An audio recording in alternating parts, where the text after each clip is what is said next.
Hello friends, welcome to my YouTube channel UGC NET commerce made easy. I hope आप लोग सब बढ़िया होंगे। जैसे कि आपने टाइटल में देख ही लिया होगा कि ये पेपर 1 की क्लास है और आज हम नया टॉपिक स्टार्ट करने वाले हैं। रिसर्च एप्टीट्यूड यूनिट चल रही है, नया टॉपिक स्टार्ट करने वाले हैं, दैट इज़ आईसीटी। ये भी काफ़ी इंपॉर्टेंट टॉपिक है, इसमें से भी आपको 2 से 3 क्वेश्चन ज़रूर मिलेंगे पेपर में। चलो देखते हैं क्या होता है आईसीटी। सबसे पहले ये समझ लो, आईसीटी यानी इंफॉर्मेशन एंड कम्युनिकेशन टेक्नोलॉजी ने रिसर्च को एकदम रेवोल्यूशनाइज कर दिया है। एफिशिएंसी बढ़ गई है, असेसिबिलिटी इम्प्रूव हुई है और कोलैबोरेशन अब ग्लोबली पॉसिबल है। यानी आईसीटी की वजह से आपका रिसर्च फास्टर, ईजियर और ज़्यादा इम्पैक्टफुल हो सकता है, चाहे वो एकेडमिक हो या अप्लाइड रिसर्च हो। सो आप समझ ही गए होंगे कि आईसीटी ने क्या किया है, एक डिजिटल रेवोल्यूशन ला दी है। आईसीटी टूल्स का मतलब है सॉफ्टवेयर, ऑनलाइन प्लेटफॉर्म और डिजिटल डिवाइसेस जैसे कंप्यूटर्स, एप्स या इंटरनेट बेस्ड टूल्स जो रिसर्च को हर स्टेज पे हेल्प करते हैं, रिसर्च प्रॉब्लम आइडेंटिफाई करने को या फाइंडिंग्स को दुनिया तक पहुंचाने को। आईसीटी हर जगह काम आता है। अब चलो इसको डिटेल में देखते हैं। तो आईसीटी क्या है? ये वो टेक्नोलॉजीज़ हैं जो इन्फॉर्मेशन को क्रिएट करना, स्टोर करना, रिट्रीव करना और डिसमिनेट करने में मदद करती है। और ये सब डिजिटल तरीके से होता है। जैसे आप एक सॉफ्टवेयर में डाटा सेव करते हो या इंटरनेट से रिसर्च पेपर डाउनलोड करते हो, ये सब आईसीटी का पार्ट है। रिसर्च के कंटेक्स्ट में आईसीटी में कंप्यूटर्स, इंटरनेट प्लेटफॉर्म्स, सॉफ्टवेयर और डाटाबेस शामिल होते हैं। ये टूल्स प्रोसेसेस को स्ट्रीमलाइन करते हैं, मतलब काम जल्दी और ऑर्गेनाइज्ड होता है, डाटा एनालिसिस को बेहतर बनाते हैं और ग्लोबल कोलैबोरेशन को पॉसिबल बनाते हैं। मिसाल के तौर पे आप एक सॉफ्टवेयर से डाटा एनालाइज कर सकते हो, जूम पे इंटरनेशनल रिसर्च के साथ कोलैबोरेट कर सकते हो।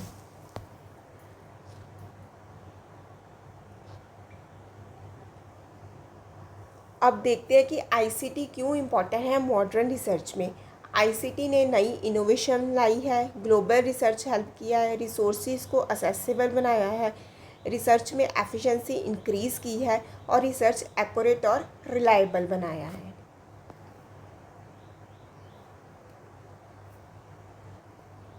अब हम डिटेल में डिस्कस करेंगे importance of ICT in research. सबसे पहले आते हैं ICT fuels research innovation. ICT innovative method को सपोर्ट करता है, जैसे बिग डाटा एनालिसिस, सिमुलेशन या वर्चुअल एक्सपेरिमेंट। मतलब आप कम्प्लेक्स प्रॉब्लम को नए तरीके से सॉल्व कर सकते हो जो पहले पॉसिबल नहीं था। नेक्स्ट एडवांटेज है ICT global research collaboration. ICT geographical boundaries के पार कोलैबोरेशन को पॉसिबल बनाता है। आप इंडिया में हो और आपका कोलैबोरेटर यूएसए में है, जूम या गूगल ड्राइव से आप साथ काम कर सकते हो। तीसरा है ICT enhancing research thought expanded assess. ये वास्ट रिसोर्सेज तक असेस देता है, जैसे ग्लोबल डाटाबेसेस और लिटरेचर। आप घर बैठे दुनिया भर के रिसर्च पेपर पढ़ सकते हो, thanks to platforms like Google Scholar या स्कोपस। चौथा है ICT automated research task. ICT efficiency बढ़ाता है। कैसे? टास्क को ऑटोमेट करके और मैनुअल एफर्ट को कम करके। जैसे पहले आपको कैलकुलेशंस हाथ से करनी पड़ती थी, अब सॉफ्टवेयर के 1 सेकंड में कर देता है। नेक्स्ट पे आते हैं आईसीटी एक्यूरेट रिसर्च टूल। और लास्ट है आईसीटी एडवांस्ड एनालिटिकल टूल्स के थ्रू एक्यूरेसी और रिलायबिलिटी इंश्योर करता है। जैसे एक स्टैटिस्टिकल सॉफ्टवेयर ह्यूमन एरर्स को कम करता है और रिजल्ट्स को रिलायबल बनाता है। Now come to the application of ICT in research stages. और हम कह सकते हैं कि आईसीटी को कैसे अप्लाई कर सकते हैं अलग अलग रिसर्च की स्टेज पे। अब हम देखेंगे कि आईसीटी रिसर्च के हर स्टेज पर कैसे अप्लाई होता है, प्रॉब्लम आइडेंटिफिकेशन से लेकर फाइंडिंग्स के डिसेमिनेशन तक हर स्टेज पे स्पेसिफिक टूल्स और एग्जांपल्स देखेंगे। चलो अब हर स्टेज को डिटेल्स में देखते हैं और कौन सा आईसीटी टूल कैसे काम करता है उसके एग्जांपल्स के साथ। पहला है प्रॉब्लम आइडेंटिफिकेशन एंड फॉर्मुलेशन। यह पहला रिसर्च का स्टेप है। पहला स्टेज है रिसर्च प्रॉब्लम आइडेंटिफाई करना, उसको क्लियर रिसर्चेबल फॉर्म में फॉर्मुलेट करना। ये स्टेज इम्पॉर्टेंट है क्योंकि अगर आपका प्रॉब्लम क्लियर नहीं है तो रिसर्च का बेस वीक होगा। इस स्टेज के लिए आईसीटी टूल्स क्या क्या हैं देखते हैं। ऑनलाइन डाटाबेस जैसे गूगल स्कॉलर, स्कोपस आर्टिकल्स तक एक्सेस देता है। इनसे आप देख सकते हो कि एग्जिस्टिंग रिसर्च में क्या गैप्स हैं, मतलब कहाँ रिसर्च नहीं हुआ जो आप कर सकते हो। सर्च इंजन में एडवांस्ड फीचर जैसे बूलियन ऑपरेटर्स, एएनडी और नॉट प्रॉब्लम आइडेंटिफिकेशन को रिफाइन करते हैं, यानी आप स्पेसिफिक कीवर्ड्स कंबाइन करके एग्जैक्ट रिसर्च गैप ढूंढ सकते हो। माइंड मैपिंग सॉफ्टवेयर जैसे एक्स माइंड या माइंड मिस्टर आपके आइडियाज़ को विजुअली ऑर्गेनाइज करते हैं। आप अपने रिसर्च टॉपिक के कनेक्शन और गैप्स को डायग्राम के फॉर्म में देख सकते हो, जो ब्रेनस्टॉर्मिंग के लिए बहुत हेल्पफुल है। एग्जाम्पल देखो, आप गूगल स्कॉलर पे ऑनलाइन लर्निंग इंगेजमेंट सर्च करते हो और देखते हो कि स्टूडेंट मोटिवेशन पे काफ़ी कम रिसर्च हुआ है। ये गैप आपका रिसर्च प्रॉब्लम बन सकता है। इम्पैक्ट ये है कि आईसीटी ग्लोबल लिटरेचर तक जल्दी असेस देता है, जिससे आप रेलेवेंट और नॉवल रिसर्च प्रॉब्लम चूज़ कर सकते हो। टाइम बचता है और काम हाई क्वालिटी होता है। अब हम नेक्स्ट स्टेप पे आते हैं, that is review of literature. दूसरा स्टेज है लिटरेचर रिव्यू। इसमें आप अपने स्टडी को कंटेक्स्ट देते हो और एग्जिस्टिंग रिसर्च के थ्रू जस्टिफाई करते हो कि ये स्टडी क्यों ज़रूरी है। इसके लिए आईसीटी टूल्स और रेफरेंस मैनेजमेंट सॉफ्टवेयर जैसे जोटैरो, मेंडले या एंडनोट साइटेशन को ऑर्गेनाइज करते हैं और ऑटोमेटिकली बिब्लियोग्राफी जनरेट करते हैं। ये टाइम सेविंग है और एरर्स भी कम करता है। लिटरेचर डाटाबेस जैसे IEEE एक्सप्लोर, एरिक या web of science discipline specific resource देते हैं। जैसे एजुकेशन के लिए एरिक बेस्ट है, टेक्निकल फील्ड्स के लिए IEEE explore. Plagiarism detection tool जैसे ट्रूनिटिन या ग्रामरली इंश्योर करते हैं कि आपका लिटरेचर रिव्यू ओरिजिनल है। ये एकेडमिक इंटीग्रिटी के लिए बहुत ज़रूरी है। एग्जाम्पल, आप मेंडले यूज़ करते हो एजुकेशन टेक्नोलॉजी के आर्टिकल्स ऑर्गेनाइज करने के लिए और APA स्टाइल साइटेशन जनरेट करने के लिए। ये आपका काम सिस्टमेटिक बनाते हैं। इम्पैक्ट ये है कि लिटरेचर कलेक्शन स्ट्रीमलाइन होता है, साइटेशन एक्यूरेट होते हैं और प्लेगैरिज्म से बचा जाता है। ये आपका लिटरेचर रिव्यू को प्रोफेशनल बनाता है। अब हम थर्ड स्टेप पे आते हैं, that is defining objectives and hypothesis. तीसरा स्टेज है ऑब्जेक्टिव और हाइपोथेसिस फॉर्मुलेट करना। ये आपके रिसर्च को गोल्स क्लियर करते हैं और टेस्टेबल हाइपोथेसिस बनाते हैं। इसके लिए टूल्स, कोलैबोरेशन टूल्स जैसे गूगल डॉक्स या माइक्रोसॉफ्ट टीम्स के साथ ऑब्जेक्टिव ड्राफ्ट करने में मदद करते हैं। मल्टीपल रिसर्चर एक साथ काम कर सकते हैं। सर्वे टूल्स जैसे गूगल फॉर्म्स या सर्वे मॉन्की प्रीलिमिनरी डाटा कलेक्ट करते हैं, जिससे आप हाइपोथेसिस रिफाइन कर सकते हो। मतलब आप थोड़ी इनिशियल इन्फो लेके अपने अजम्पशन को स्ट्रॉन्ग कर सकते हो। डाटा विजुअलाइजेशन जैसे टूल्स टैब्लू या एक्सेल ट्रेंड को विजुअलाइज करते हैं, जो हाइपोथेसिस फॉर्मुलेशन में हेल्प करते हैं। जैसे आप ट्रेंड्स देख के डिसाइड कर सकते हो कि क्या हाइपोथेसिस बनेगा। इसके एग्जांपल्स हैं, आप गूगल डॉक्स यूज़ करते हो अपने रिसर्च टीम के साथ आईसीटी इन एजुकेशन के ऑब्जेक्टिव्स कोलैबोरेटिव ड्राफ्ट करने के लिए। सब अपडेट्स रियल टाइम में दिखते हैं। इसका इम्पैक्ट देखते हैं, कोलैबोरेशन इम्प्रूव होता है और हाइपोथेसिस डाटा ड्रिवन बनता है, जो ज़्यादा एक्यूरेट होते हैं। अब हम नेक्स्ट स्टेप पे आते हैं, that is designing research methodology. चौथा स्टेज है रिसर्च डिज़ाइन और मैथडोलॉजी प्लान करना। इसमें आप डिसाइड करते हो कि रिसर्च का अप्रोच क्या होगा, मेथड्स क्या होंगे, सैम्पलिंग कैसे करोगे और डाटा कैसे कलेक्ट करोगे। इसके लिए टूल्स, रिसर्च डिज़ाइन सॉफ्टवेयर जैसे एन वीवो क्वालिटेटिव के लिए और SPSS क्वांटिटेटिव के लिए मैथडोलॉजी प्लानिंग में हेल्प करते हैं। ये टूल्स कम्प्लेक्स डिज़ाइन को हैंडल कर सकते हैं।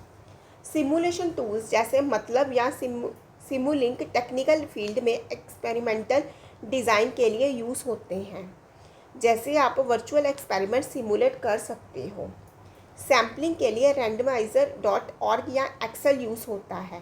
रैंडम सैम्पलिंग टेक्निक के लिए ये इंश्योर करता है कि आपका सैंपल अनबाइस्ड हो। एग्जाम्पल, आप SPSS यूज़ करते हो स्टूडेंट परफॉर्मेंस पे क्वांटिटेटिव स्टडी डिज़ाइन करने के लिए स्ट्रेटिफाइड सैम्पलिंग के साथ। ये आपको प्रिसाइज मैथडोलॉजी बनाने में मदद करता है। अब इसका इम्पैक्ट देखते हैं। मैथडोलॉजी प्लानिंग में प्रिसीजन बढ़ती है और कम्प्लेक्स डिज़ाइन सपोर्ट होते हैं जो रिसर्च को रिबोस्ट बनाते हैं। अब हम नेक्स्ट स्टेप पे आते हैं, that is efficient data collection. 5वां स्टेज है डाटा कलेक्शन। इसमें आप एक्यूरेट और रेलेवेंट डाटा कलेक्ट करते हो जो रिसर्च ऑब्जेक्टिव से अलाइन हो। इसके लिए भी टूल्स हैं। ऑनलाइन सर्वे प्लेटफॉर्म जैसे क्वाल्ट्रिक्स, गूगल फॉर्म्स या टाइप फॉर्म सर्वे डाटा कलेक्ट करने के लिए बेस्ट है। ये यूज़र फ्रेंडली होते हैं और बड़े स्केल पे डाटा कलेक्ट कर सकते हैं। डाटा स्क्रैपिंग टूल जैसे पाइथन की libraries, beautiful soap online data extract करने के लिए यूज़ होता है, जैसे सोशल मीडिया से डाटा निकालना। मोबाइल ऐप्स जैसे ODK कलेक्ट सोशल साइंसेस में फील्ड डाटा कलेक्शन के लिए यूज़ होता है। ये रिमोट एरियाज़ में काम आती हैं। IoT डिवाइसेस जैसे सेंसर या वियरेबल साइंटिफिक रिसर्च में रियल टाइम डाटा कलेक्ट करते हैं, जैसे हेल्थ मॉनिटरिंग के लिए। एग्जाम्पल, आप गूगल फॉर्म्स यूज़ करते हो स्टूडेंट से उनके ऑनलाइन लर्निंग एक्सपीरियंस के रिस्पॉन्सेस कलेक्ट करने के लिए। ये क्विक और एफिशिएंट है। अब इसका इम्पैक्ट देखते हैं। लार्ज स्केल, रिमोट और real time data collection possible होता है और एरर्स भी कम होती हैं। अब हम नेक्स्ट स्टेप पे आते हैं, that is analysing and interpreting data. 6वां स्टेज है डाटा एनालिसिस और इंटरप्रिटेशन। इसमें आप डाटा को प्रोसेस करते हो और मीनिंगफुल इंसाइट निकालते हो। इसके लिए भी कुछ टूल्स हैं। स्टैटिस्टिकल सॉफ्टवेयर जैसे SPSS या SAS क्वांटिटेटिव एनालिसिस के लिए, जैसे रिग्रेशन या ANOVA। ये कॉम्प्लेक्स कैलकुलेशन को हैंडल करते हैं। क्वालिटेटिव एनालिसिस के लिए NVivo या MaxQDA यूज़ होता है, जो इंटरव्यूज़ या टेक्स्ट को कोडिंग और थीमेटिक एनालिसिस के लिए है। बिग टूल्स जैसे Hadoop या Apache Spark बड़े डाटाबेस के एनालिसिस के लिए जो ट्रेडिशनल टूल से पॉसिबल नहीं होते। विजुअलाइजेशन टूल्स जैसे Tableau, Power BI या Python ग्राफ्स और चार्ट्स बनाने के लिए हैं, जो रिजल्ट्स को विजुअली प्रेजेंट करते हैं। इसकी एग्जांपल्स हैं, आप R यूज़ करते हो स्टूडेंट इंगेजमेंट डाटा पे टेस्ट करने के लिए और रिज़ल्ट को बार चार्ट के थ्रू विजुअलाइज करते हो। ये क्लियर प्रेजेंटेशन देते हैं। अब इसका इम्पैक्ट देखते हैं। एक्यूरेसी बढ़ती है, लार्ज डाटा सेट्स हैंडल होते हैं और कम्प्लेक्स एनालिसिस सपोर्ट होते हैं। अब हम नेक्स्ट स्टेप पे आते हैं, that is reporting and disseminating result. This is the last step of research. Last stage है रिपोर्टिंग और डिसेमिनेशन ऑफ फाइंडिंग। इसमें आप अपने रिसर्च आउटकम्स को एकेडमिक और पब्लिक ऑडियंसेस तक पहुंचाते हो। इसके लिए भी कुछ टूल्स हैं। वर्ड प्रोसेसिंग सॉफ्टवेयर जैसे माइक्रोसॉफ्ट वर्ड या LaTeX थीसिस या आर्टिकल्स लिखने के लिए यूज़ होते हैं। LaTeX स्पेशली टेक्निकल फील्ड में पॉपुलर है। प्रेजेंटेशन टूल्स हैं जैसे पावरपॉइंट या प्रेजी कॉन्फ्रेंस प्रेजेंटेशन के लिए, जिससे आप अपने फाइंडिंग विजुअली प्रेजेंट करते हो। पब्लिशिंग प्लेटफॉर्म जैसे ओपन एक्सेस जर्नल, रिसर्चगेट या इंस्टीट्यूशनल रिपोजिटरी पेपर शेयर करने के लिए हैं, ताकि ग्लोबल ऑडियंस तक पहुँचे। सोशल मीडिया जैसे X या LinkedIn फाइंडिंग्स को ब्रॉडर ऑडियंस तक डिसेमिनेट करने के लिए है। ये पब्लिक आउटरीच के लिए ग्रेट है। इसके एग्जांपल हैं, आप अपने आर्टिकल्स DOAJ जैसे ओपन एक्सेस प्लेटफॉर्म्स पे पब्लिश करते हो या प्रेजी स्लाइड शो के थ्रू कॉन्फ्रेंस में फाइंडिंग्स प्रेजेंट करते हो। अब इसका इम्पैक्ट देखते हैं। ग्लोबल डिसेमिनेशन होता है, विजिबिलिटी बढ़ती है और ओपन एक्सेस स्कॉलरशिप को सपोर्ट कर होता है। अब हम देखेंगे specific ICT platforms and their role in research. अब हम देखते हैं ICT प्लेटफॉर्म्स कौन कौन से हैं और उनका क्या रोल है। सबसे पहले देखते हैं स्वयं प्रभा फॉर एजुकेशन। स्वयं प्रभा DTH बेस्ड चैनल है जो रिसर्च रिलेटेड कंटेंट देते हैं और बिना इंटरनेट के एक्सेसिबल है, स्पेशली रूरल एरियाज़ के लिए। दूसरा है स्वयं इंडिया का MOOC प्लेटफॉर्म है। रिसर्च मैथडोलॉजी कोर्सेज देता है जो स्टडी डिज़ाइन और एनालिसिस स्किल को इम्प्रूव करते हैं। अब नेक्स्ट पे आते हैं यूनिक ORCID आइडेंटिफायर्स। ORCID एक यूनिक आइडेंटिफायर देता है रिसर्चर को, जिससे पब्लिकेशन का प्रॉपर एट्रीब्यूशन होता है। स्वयं हम पढ़ चुके हैं। अब नेक्स्ट पे आते हैं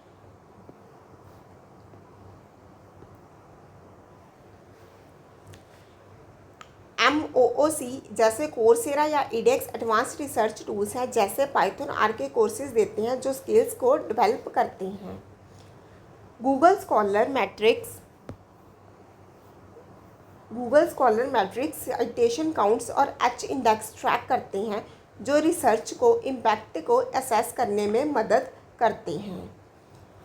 अब नेक्स्ट आते हैं एडवांटेजेस और benefits of ICT in research कि क्या क्या इसकी एडवांटेजेस हैं। पहली एडवांटेज है ग्लोबल असेसिबिलिटी कि ये ग्लोबल असेसिबिलिटी कैसे है। असेसिबिलिटी मीन्स ग्लोबल रिसोर्सेज तक असेस देता है। रिमोट या अनडिजर्व्ड एरियाज में भी रिसर्च पॉसिबल होता है। नेक्स्ट वन इज, जैसे कि आप स्क्रीन में देख रहे हो, real time collaboration means Google drive या जूम जैसे टूल से world wide real time collaboration होता है। Next is automation and efficiency means data analysis, literature search और साइटेशन मैनेजमेंट जैसे टास्क ऑटोमेट होते हैं। Next one is scalable solutions. Scalability means large data set handle करता है और बिग डाटा रिसर्च को सपोर्ट करता है। नेक्स्ट वन इज, जैसे कि आप स्क्रीन में देख रहे हो, improves accuracy. Automated data processing और एनालिसिस से ह्यूमन एरर कम होते हैं। Next one is fostering innovation means AI driven analysis या वर्चुअल सिमुलेशन जैसे एडवांस्ड मेथड को अनेबल करता है। Now come to next topic, that is overcoming challenges in ICT। अब चैलेंजेस देखते हैं। पहला है bridging the digital divide means rural या लो इनकम एरियाज में टेक्नोलॉजी या इंटरनेट का लिमिटेड एक्सेस। नेक्स्ट पे आते हैं, that is technical skills. ICT tools use करने के लिए प्रोफिशेंसी चाहिए, जिससे के लिए ट्रेनिंग ज़रूरी हो सकती है। अब नेक्स्ट लिमिटेशन पे आते हैं, that is data security risk. Data security means online data collection में डाटा ब्रीचेस या प्राइवेसी वायलेशन का risk. Next one is ensuring quality control करना भी बहुत ज़रूरी है। Quality control means online sources की क्रेडिबिलिटी में वेरीफाइबिलिटी होती है, जिसके लिए केयरफुल एवेल्यूशन चाहिए। Next one is managing cost. Cost means software, hardware या सब्सक्रिप्शन के लिए हाई कॉस्ट असेस को लिमिट कर सकते हैं।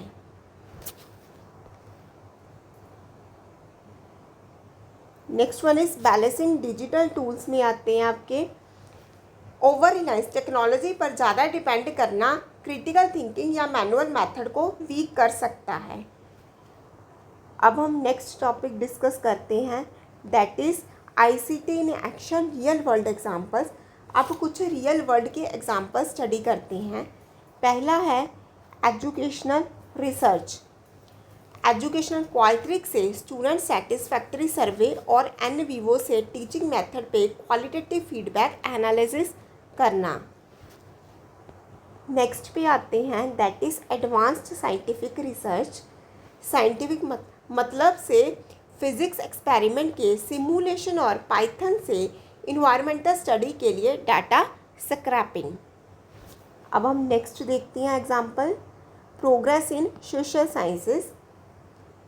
SPSS से सोशल एटीट्यूड्स पे सर्वे डाटा के स्टैटिस्टिकल एनालिसिस और रिसर्च गेट से फाइंडिंग शेयर करना। अब हम नेक्स्ट पे आते हैं, that is medical innovation insight. Apache spark से पेशेंट रिकॉर्ड का एनालिसिस और IoT डिवाइसेस से रियल टाइम हेल्थ मॉनिटरिंग। ये था हमारा आज का टॉपिक। ये था ICT का रिसर्च में एप्लीकेशन। हर स्टेज पे कैसे ये आपके काम को फास्टर, बेटर और ग्लोबल बनाता है, लेकिन कुछ चैलेंजेस भी हैं जिनसे आपको अवेयर रहना चाहिए। आज का सेशन हम यहीं वाइंड अप करते हैं। आई होप आपको आज का टॉपिक प्रॉपरली क्लियर हो गया होगा ICT का। मिलते हैं नेक्स्ट वीडियो में with a new set of topics. इस वीडियो को लाइक कर देना, चैनल को सब्सक्राइब कर देना और अपने फ्रेंड्स के साथ शेयर कर देना, क्योंकि इस चैनल में आपको from unit 1 to unit 10 complete syllabus करवाया जाएगा पेपर 1 का, वो भी फ्री ऑफ कॉस्ट। ओके।